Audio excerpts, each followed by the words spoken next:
নমস্কার বন্ধুরা, জবা কিচেনে আপনাদেরকে স্বাগত জানাই। প্রতিদিনের মতন আজও চলে এসেছি নতুন একটি রেসিপি নিয়ে।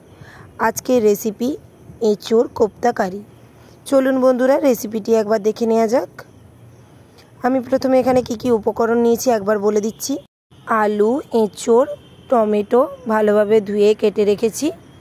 আর এদিকে মশলার মধ্যে আমি পেঁয়াজ, আদা, রসুন এবং ধনে বাটা এবং জিরের বাটা নিয়ে নিয়েছি। প্রথমে একটা প্রেসার কুকার নিয়ে নিয়েছি। এর মধ্যে আলু এবং এঁচোড়গুলোকে দিয়ে দিলাম।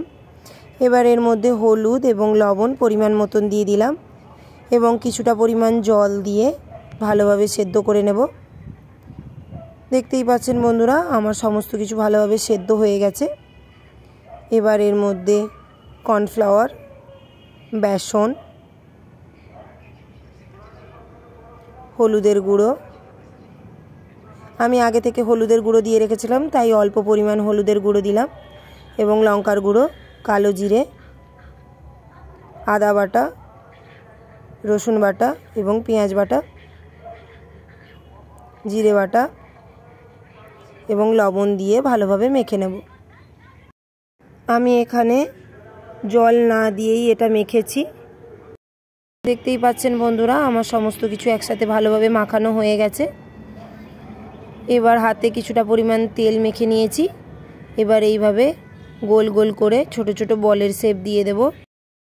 আমি হালকাভাবে এভাবে চেপে চেপে বলগুলো বানিয়ে নিচ্ছি যাতে বলগুলো ফেটে না যায়। দেখতেই পাচ্ছেন বন্ধুরা, আমার সমস্ত কোপ্তাগুলো বানানো হয়ে গেছে। এবার কড়াইয়ে পরিমাণ মতন সাদা তেল দিয়ে দিলাম। এবার তেলটা গরম হয়ে গেছে। এবার এর মধ্যে একটার পর একটা কোপ্তা ভালোভাবে দিয়ে ভেজে নেব। দেখতেই পাচ্ছেন বন্ধুরা, আমি এরকম লাল লাল করে ভেজে নিয়েছি। আপনারাও এভাবে ভেজে নেবেন। এবার আর কয়েকটা বাকি ছিল, সেগুলোও ভালোভাবে ভেজে নিচ্ছি।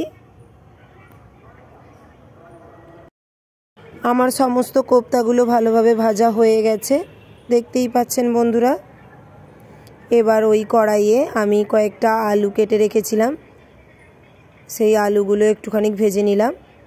এবার এর মধ্যে আমি দারুচিনি, লবঙ্গ এবং এলাচ দিয়ে দিলাম, এবং এর মধ্যে রসুন গ্রেট করে নিয়েছিলাম ওই রসুনটা দিয়ে দিলাম। রসুনটা কিছুটা ভাজা ভাজা হয়ে এলে আমি পেঁয়াজের বাটা দিয়ে দিলাম, আদার বাটা দিয়ে দিলাম এবং ধনে এবং জিরের বাটা একসাথে দিয়ে ভালোভাবে কিছুক্ষণ কষিয়ে নেব।